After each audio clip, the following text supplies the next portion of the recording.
Well, good morning, and we will continue with our study in Colossians. This week, take this job and love it. Edward Robinson, who wrote the little book that I've taken these lessons from, must have a wide variety of music that he listens to.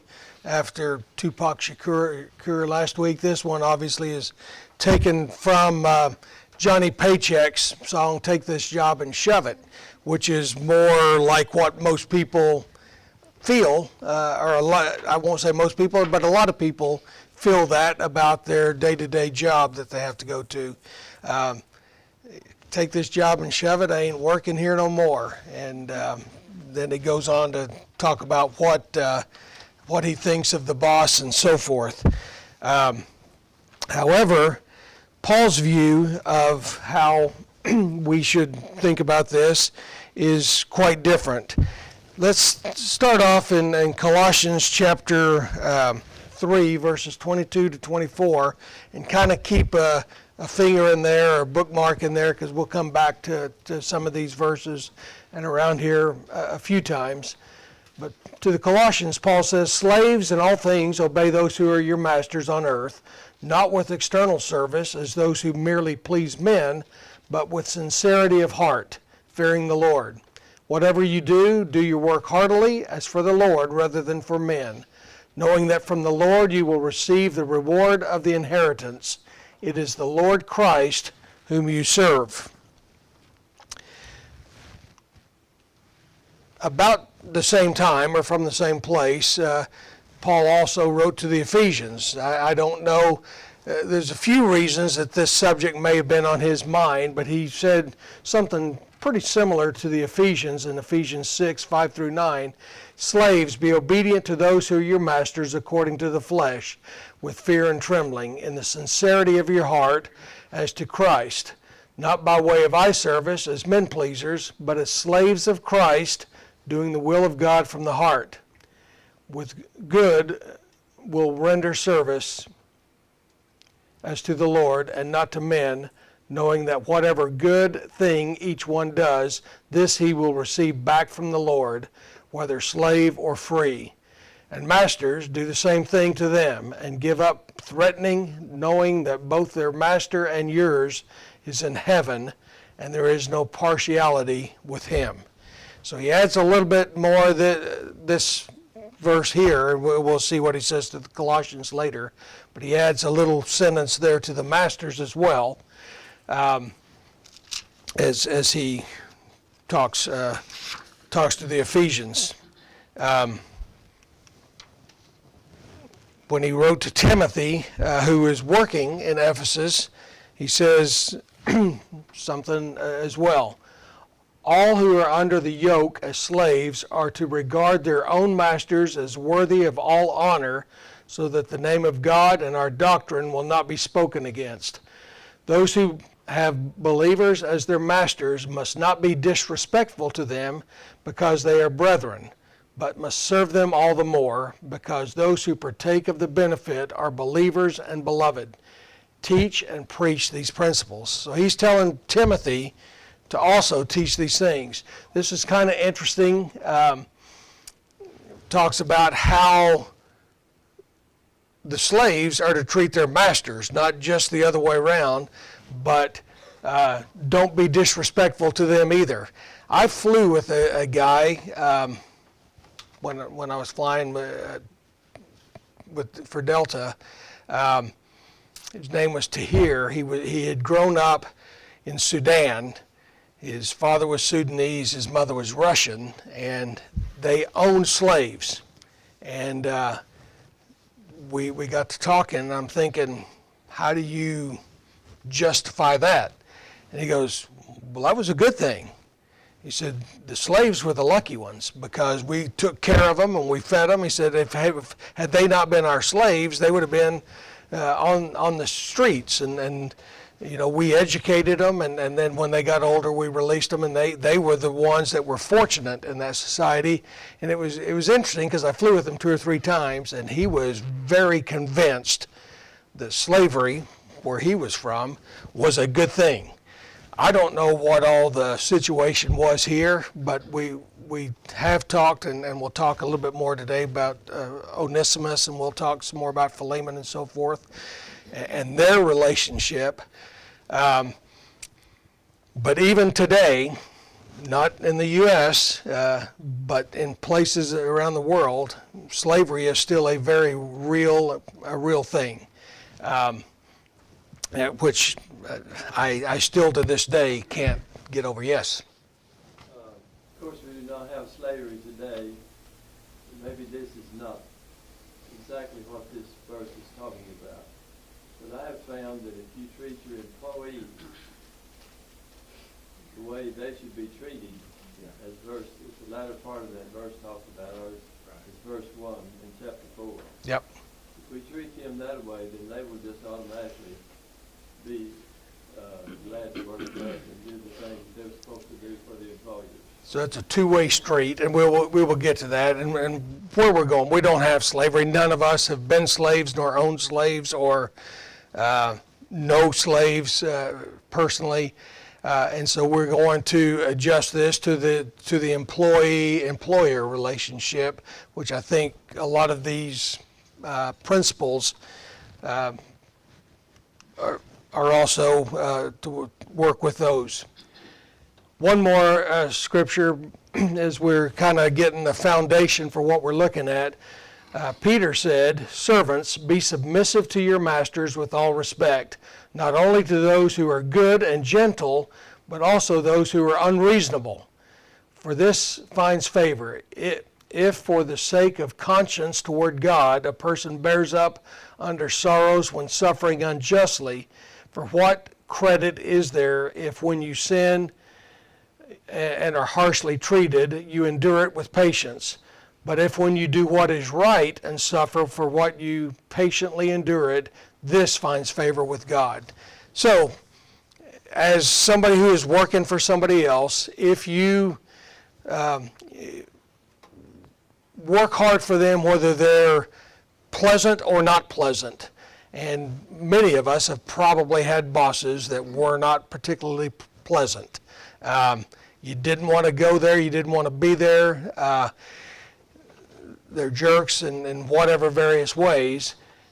And when they treat you badly, and you kind of endure it, you think pretty well of yourself.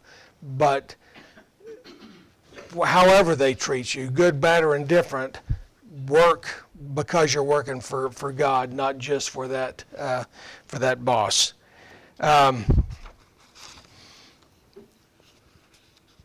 Who can think of jobs that you've had where this became a factor that I'm struggling to have a good attitude about this job? I have very little experience in this, to tell you the truth, because the job that I had, it was like going on vacation every week. It was pretty incredible in nearly every way. There were a few people I liked better than others, but it was always enjoyable. Seldom, I don't ever remember thinking, man, I got to go again. Yeah. In my training, the last 2 weeks of medical school, I was on Dr. DeBakey's service at Methodist Hospital. And I went to work on a Sunday morning at 10 o'clock. And between then and Thursday evening, I had less than 8 hours at home. And the residents at that time for his service didn't leave the hospital. If their family wanted to see him, they came to the hospital. Wow. Well, it's no longer that way, but it was at our time, and that was unreasonable. The hours were unreasonable. And the situation with Dr. DeBakey, he was a booger. And if one of his residents just crossed their eyes wrong or something, man, they were out of there, you know. And so that's the only experience I've had personally. But I can't even, I mean, That worst is- I had was the that is captain that was, unreasonable. wanted us to get his side of the cockpit ready. And that was as bad as it got. Whether we're the slave, the master, the employer, the employee, it's all equal in God's sight. Where's this? Masters, and knowing that their master and yours is in heaven, and there is no partiality with him. Whichever side of the equation we're on, we all answer to the same boss. That's what that kind of boils down to. Although we don't have slavery, like I said, in this country, we can learn from these instructions because slaves are bondservants. We're slaves or bondservants of Christ. Back in verse 22, in that first one we looked at, where it says, not with external service as those who merely please men, but with sincerity of heart, fearing the Lord. That is not a not buts comment that we don't do this, but we do this. It's not A but B, but it is it is showing that it is a not exclusive, but rather emphasizing the second part. In other words, we still do need to do external service. He's not saying you don't have to do the external service because what you need to do is what's in your heart, but we need to do both. But the emphasis then is on the fearing the Lord. This is from the New American Standard, and they added that word merely in there, which some translations probably don't have, and that is to show that it's not just that, but you add to it this. And that's what, so if somebody's making the argument, well, I don't have to be nice to them. I'm here to please the Lord. Well, it's not pleasing to the Lord, number one, when you're not nice to him. So that is something worth considering. I think we can use these same lessons, most of those, the last one talked about a bondservant, I think, but the others all use the word slave. But I think we can use the principles of that as we talk about employers and employees. Many of us in this room are retired and we're not anybody's employee or employer, and we'll talk about that a little bit more later. But we have relationships with people, and these same concepts are with whoever we're having contact with, relationships with, and all of us pretty much have maybe people that work on our car, and that they kind of become maybe our employee, so to speak, where they're doing work for us and all of us have dealings in the business world with people other than ourselves, pretty much, I would think. So the first thing that I think we should, first principle to consider with this is remember who you're working for. Your real boss is not the human being who's giving you instructions, but rather it's God. In my work, we had, you got the CEO up there and the COO, who are the big bosses that you never, you'd see them on a video every once in a while. Then you had your chief pilot that was at the home base, and if you had a big problem, you'd go to them, and they were your go-between to the higher ups. And then in day-to-day activities, the captain is the man, and then the co-pilot and second officer, if you have one of those, which not many have those anymore, but the captain is number one, the co-pilot is number two, and then everybody answers to them. And it's kind of funny. I remember thinking, I put on that extra stripe to be a captain. I thought, I don't know any more than I knew yesterday, but all of a sudden people treat you very differently. If you say, I want you to sit down, boy, they go clamoring to put their seatbelts on, whereas if the co-pilot said that, who are you? The boss and being an employee. Yeah, very much. Yes. Didn't the one time you have somebody you were flying with and they just got mad and folded their hands and I won't go into all of those stories. There was a flight attendant. Flight attendant asked me to go speak to a passenger who was not happy about something. I think it's probably that. But anyway, that is an important part. And back to that first verse that where we started here in verse 24. It is the Lord whom you serve. It's pretty clear in Scripture who the boss is.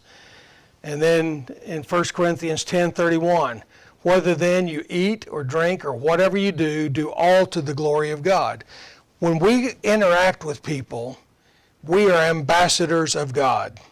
I am not necessarily very good at that. When I'm interacting with other drivers and they don't do what I think they ought to be doing, I am not patient with them. I mean, there have been times I think I'm going to honk from here to Waxahachie, right behind you, or whatever. I need to do better. I need to remember that I am a representative of God as a Christian. Yes. You know, immigrants are probably the closest thing to slaves that we have in our country. And years ago, when I was part of the Medical Arts Clinic, probably over half of our employees were Czech. And we treated them very well, to the point where one time we sang one of the Christmas songs in Czech. We didn't know what we were saying, but anyhow, I think right now in our society, we're looking for scapegoats. And I think the Republican Party, and I'm sorry we're almost getting into politics, but the Republican Party has scapegoated illegal immigrants because we need somebody to be blamed for all of our problems. And so I think, that's what the Nazis did with the Jews. And so we're doing that a little bit now with immigrants. But just remember, in every family, unless you're American Indian, we were all immigrants at some period of time. I will let that go with no other comment. Yeah. Your boss is someone more important than the CEO of the company or even the president. Knowing that you work for God should motivate you to be prompt, proficient, and professional in whatever job you have. It is not, in my opinion, it's not okay to have everybody waiting on you for, if we say, okay, let's get together at 10 o'clock for whatever, and you decide to mosey in at 10:20.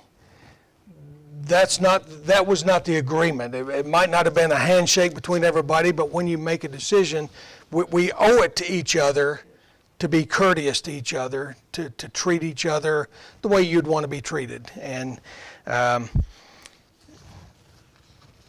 think that's worth knowing, considering. Our actions and words should reflect the authority and the will of Christ. Truett Cathy, y'all know who he is? He was the guy that opened Chick-fil-A in 1946. His motto was, put people and principles before profit. He insisted that God is my CEO. He always has, to this day, with one exception, his stores are closed on Sundays, and that is to give his employees time to be with their families and to go to church. He was a very faithful churchgoer. I flew with somebody else that went to church with Truett Cathy, and they said that he taught class and he was very active in the church there in Atlanta where he went. He showed a great example of realizing who the boss is and that we are serving the other people. Realizing that God is who you work for affects how you treat others. You don't abuse privileges to do personal tasks. I've done it. I don't, maybe, hopefully y'all don't have to say the same thing, but I have been where I'm on company time and I'm doing something besides company business. I think it's pretty common, more than most of us would want to admit. But realize that the boss, the real boss, sees everything. Solomon says, the eyes of the Lord are in every place, watching the evil and the good. The boss that's writing the paycheck may not see all that you're doing. The real boss does. Questions, comments on who we're working for? Boss makes a dime, I make a nickel. I make a nickel, the boss makes a dime, that's why I poop on company time. Again, I will not respond to that. This version says, try to please them. See, slaves, you must always obey your earthly masters. Try to please them at all times, and not just when you think they're watching. Yeah. Yes. Principle number 2, remember what you're working for. Back to verse 24 there where we started, knowing that from the Lord you will receive the reward of inheritance. Our reward is much, much bigger than a payday. All of us, probably, most everybody I've ever known, wish they made more money.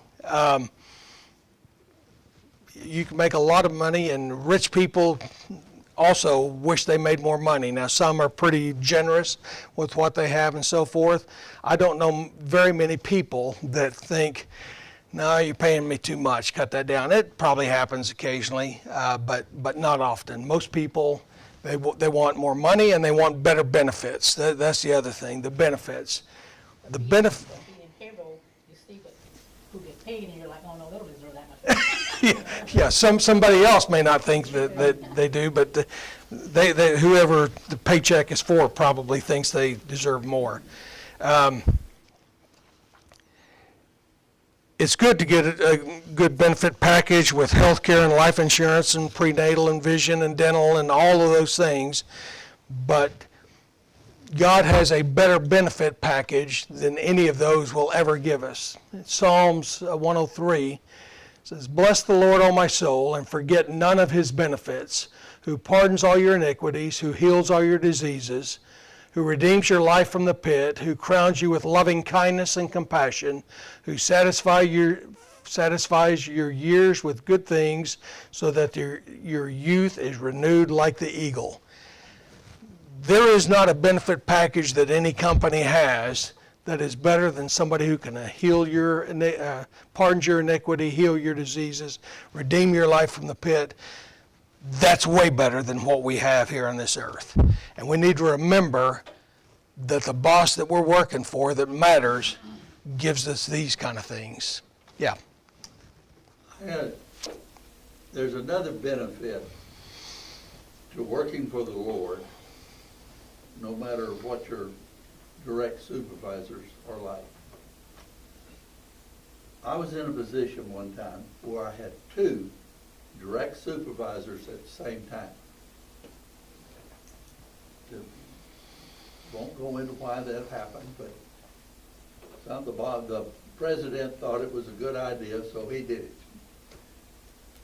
One of my supervisors was a very professional, upright, good person. The other one was very vindictive, petty, condescending type individual. You can try to play one against the other, you can do all of these things, but the only way I found that I got through that was by remembering I didn't really work for either one of them. I worked for Christ. And, you know, eventually I transferred out of that job into another one where I just had one boss. Yep. And it was remarkable that when I did, both of them said good things about in my evaluation. And that had not been the case every time up to that point. Yeah. But there's a peace that you get from God that allows you to cope with situations here and in your job and on earth that are just maybe not ideal, but God gives you the ability to cope with them and in fact thrive. Nearly always when we work like we want to please God, men are going to be happy. There are some exceptions to that. There are some men that don't want to please God. They don't want to be righteous, and they may not appreciate you trying to be righteous. Short of that, pretty much always, if you're doing a job to please God, men will also be pleased. Mr. Robinson, who wrote the book that I got these from, he says God's benefits are intangible, invisible, and eternal. Someone called God's retirement plan the no more plan. No more sickness, no more headaches, no more heartaches, no more pain, no more rain, no more strain, no more sorrow, no more bills, no more pills, no more jeers, no more tears. That's a lot of no mores. Those are the things that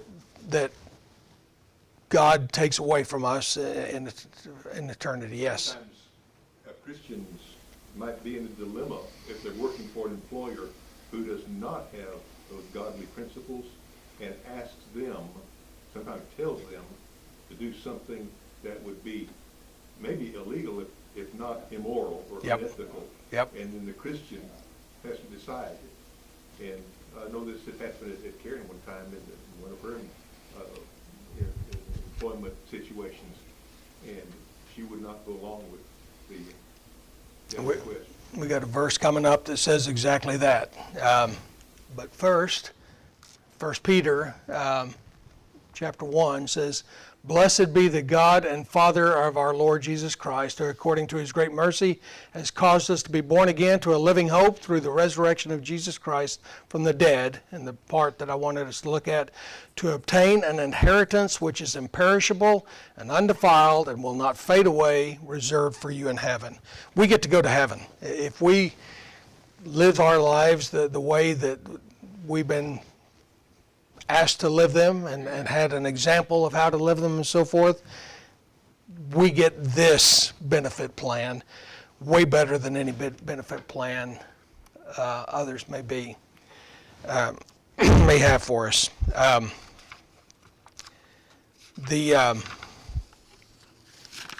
In Revelation, John wrote too, "And I heard a loud voice from the throne saying, Behold, the tabernacle of God is among men, and he will dwell among them, and they shall be his people. And God himself will be among them, and he will wipe away every tear from their eyes, and there will no longer be any death, there will no longer be any mourning or crying or pain. The first things have passed away. And he who sits on the throne said, Behold, I'm making all things new. And he said, Write these words, for these words are faithful and true." A while back, Jerry preached, had a sermon for us, and it was about being joyful. And he said one reason that he is joyful is because of the common bond that we have with family and Christians, I think was one of the points that you made. A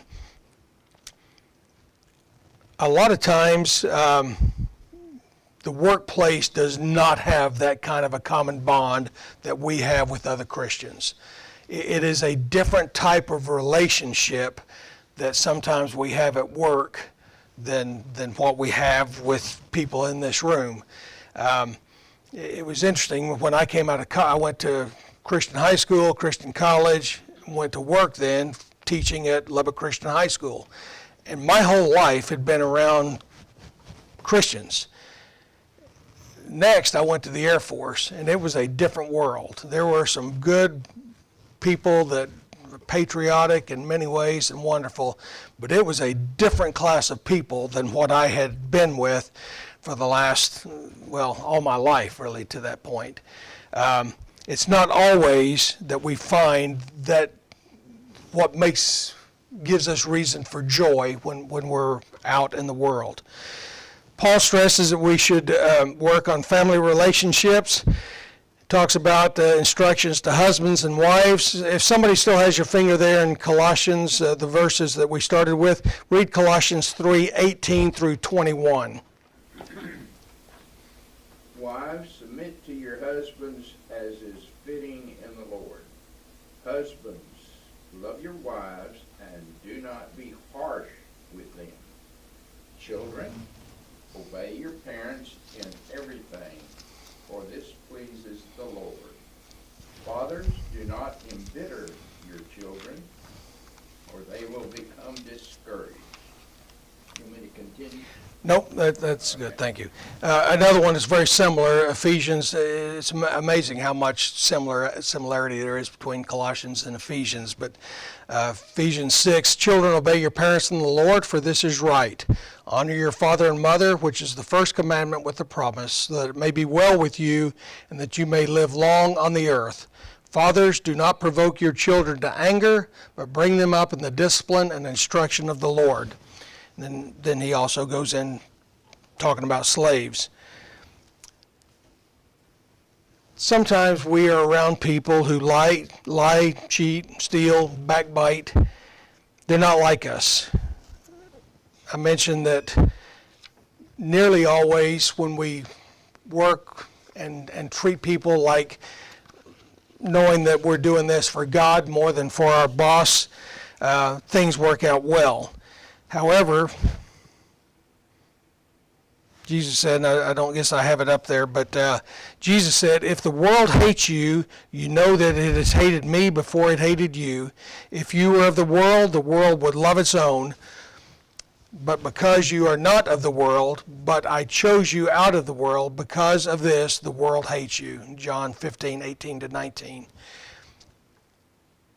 When we do what's right, sometimes the world does not appreciate that. We're not the in crowd. If you say, I'm not going to the party, that where things won't be going the way that I think would be pleasing to God, and that you get shunned a little bit. What I kind of learned, I've always been a non-drinker, and when guys starting off in the Air Force, I would get pretty aggravated. They'd get together, and they would not let you drink iced tea. You drank wine or you drank water. And I'm thinking, well, I want iced tea. And so I'd have my water, and I got to be known fairly quickly as the guy who wasn't drinking. And I was, in that group, the only guy. And so we would go somewhere, and they'd say, I'll buy this round. You want Bud and Coors and, whatever it is. And Jim, you want a Coke? Yeah, and they knew it, and they did not. I was never ostracized for that, and it became a lot easier where you don't feel like you're getting stared, a hole stared through you and so forth, if you stand up for what you think you should do. This section ends, and may have taken a look at this already, or Bob mentioned it. The first verse in chapter 4 continues, Masters, grant to your slaves justice and fairness, knowing that you too have a master in heaven. We've talked about this. As the boss, we also answer to somebody. It's not like Truman, the buck stops here. The buck stops where God says it stops. And we all, he has no partiality. Masters are, it is important for us, if we're the boss, to act correctly than it is if we are the employee. 2 Corinthians 5:10, for we must all appear before the judgment seat of Christ, so that each one may be recompensed for his deeds in the body, according to what he has done, whether good or bad.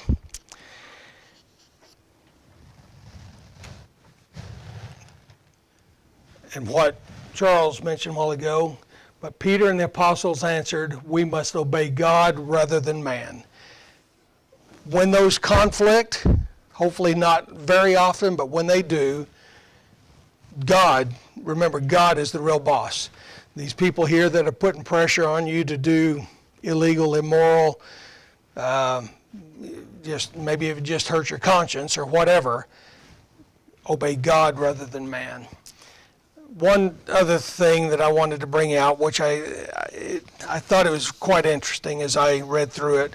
Most of us know the story generally of Naaman and Elisha, and what I could tell you and almost quote to you continues past, that's the first half of the chapter. Then the second half of the chapter has part of the story that we don't often talk about. And I want to read some from 2 Kings chapter 5 here in a few minutes to remind us of that story and the importance of being the employee, the person that somebody else has responsibility toward, and what can happen. 2 Kings chapter 5. Now Naaman, captain of the army of the king of Aram, was a great man with his master and highly respected, because by him the Lord had given victory to Aram. The man was also a valiant warrior, but he was a leper. Now the Arameans had gone out in bands and had taken captive a little girl from the land of Israel, and she waited on Naaman's wife. She said to her mistress, I wish that my master were with the prophet who is in Samaria, then he would cure him of leprosy. That's kind of the basis of this story. Naaman was a great man, but he had leprosy. A little girl said he needs to talk to this guy in Samaria, and he would cure him. He brought the letter to the king of Israel. He departed and took with him 10 talents of silver and 6,000 shekels of gold and 10 changes of clothes. This is what Naaman was taken to go to Israel. He brought the letter to the king of Israel saying, this is what I've heard. And the king of Israel read the letter. He tore his clothes and said, am I God to kill and to make alive, that this man is sending word to me to cure a man of leprosy? But consider now and see how he is seeking a quarrel against me. The king couldn't do anything about it necessarily. You're coming to the wrong guy, and I can't do it. Now I'm going to be in trouble, because this is a great warrior, remember, that's coming to him. Well, it happened when Elisha, the man of God, heard that the king of Israel had torn his clothes. He said, why have you torn your clothes? Now let him come to me, and he shall know that there is a prophet in Israel. So Naaman came with his horses and his chariots and stood at the doorway of the house of Elisha. Elisha sent a messenger to him saying, go and wash it. Okay, this was the next part of the story that's kind of a big deal. He sent the messenger. He didn't even go to the door. He sent the messenger and said to Naaman, go and wash in the Jordan 7 times, and your flesh will be restored, and you will be clean. But Naaman was furious, and he went away and said, all the rivers that we have are so much better and up in Damascus. And it says, so he turned away and went away in a rage. Then his servants came near and spoke to him and said, my father, had the prophet told you to do some great thing, would you not have done it? How much more then when he says wash and be clean? So he went down, dipped himself 7 times in the Jordan according to the word of the man of God, and his flesh was restored like the flesh of a little child, and he was clean. That's the story that we are quite familiar with. Well, the story continues. It says, when he returned to the man of God with all his company and came and stood before him, he said, behold, now I know there is no God in all the earth but in Israel, so please take a present from your servant now. Elisha says, I will take nothing. And he urged him to take it, but he refused. And he goes on, says, finally he said to him, go in peace. So he departed from him some distance. Here's the deal with the employee. But Gehazi, the servant of Elisha, the man of God, thought. That's probably one of the problems. We need to maybe not do so much. Let me think of something. Behold, my master has spared this Naaman the Aramean by not receiving from his hands what he has brought. As the Lord lives, I will run after him and take something from him. So Gehazi pursued Naaman. And when Naaman saw him, came to meet him, is all well? He said, all is well. My master has sent me. Continues to talk to him, says, please give him a talent of silver and 2 changes of clothes. Naaman said, be pleased to take 2 talents, and he urged him, and bound 2 talents of silver and 2 bags, 2 changes of clothes, and he went on his way. Went home. And Elisha said, when he got home, it says, when Elisha said to him, where have you been, Gehazi? And he said, your servant went nowhere. Lying to the boss is not a good thing. And he said to him, did not my heart go with you? And the man turned from his chariot to meet you. And it continues down to verse 27. Therefore, the leprosy of Naaman shall cling to you and to your descendants forever. So went out from them, his presence is a leper, as white as snow. One got clean like a skin of a baby, and one turned as white as snow and went on. That I thought was an interesting story as I was reading through how sometimes the servant, master, employee, boss relationship goes. There is certainly an employer-employee relationship or a boss-worker relationship here on earth, but as Christians, we're spiritually equal and all will be held accountable by the same judge. I think we're going to be talking on Wednesday nights coming up about the judge. You know, can we judge? Who's the judge? What judges do we have, and so forth. I'll put a little plug in. Wednesday night class could be pretty interesting for the next little while. I'm looking forward to that. What other questions, comments do you have about how we treat each other as masters, servants, employer, employee, or just within the body of Christ and family and so forth? He talks a lot about how we get along with other people and how to treat other people in those few verses. Next week, put some salt on your table. I'll try to go fast because I got kind of 2 lessons for that a little bit, so I'll move quickly through them. But that's what we'll do next week. Thank you for comments and so forth. Another thing about that story in Kings is greed too. Wanting more than greedy. Yeah. There's some examples that can be made. Thank you.